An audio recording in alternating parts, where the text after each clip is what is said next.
Estamos en esta oportunidad haciendo entrega de árboles para reforestación a 30 beneficiarios que presentaron su solicitud a la Municipalidad de San José del Quiché, y como la Municipalidad cuenta con viveros, entonces se les hace entrega en esta tarde de este beneficio.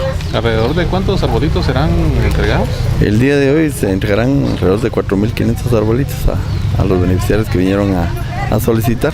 Tenemos 3 especies. Tenemos pino para lo que es la reforestación, y tenemos estamos brindando también un poco de jacaranda y Costa Rica.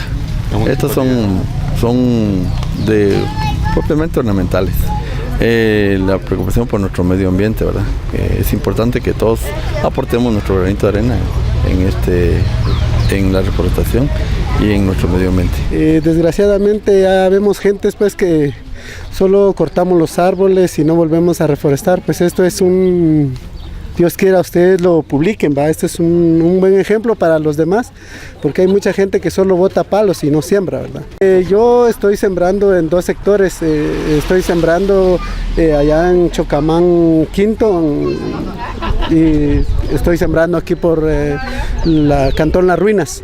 Entonces, yo como le digo, pues queremos para que así para nuestros hijos pues tengan un mañana mejor, ¿verdad? Ya que se ha escuchado que es bueno sembrar árboles para que la lluvia vuelva a caer, ¿verdad?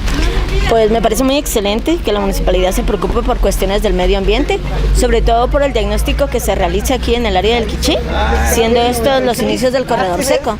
Así que me parece muy buena decisión de la municipalidad el apoyar este tipo de proyectos. 350 árboles, tenemos otro tipo de especies con la idea de crear mini bosques. Siembra de árboles, que es sumamente importante, y que se puede hacer conciencia, ¿verdad?, el uso de los suelos también para cuidar el medio ambiente, ya que es para bienestar de la misma comunidad.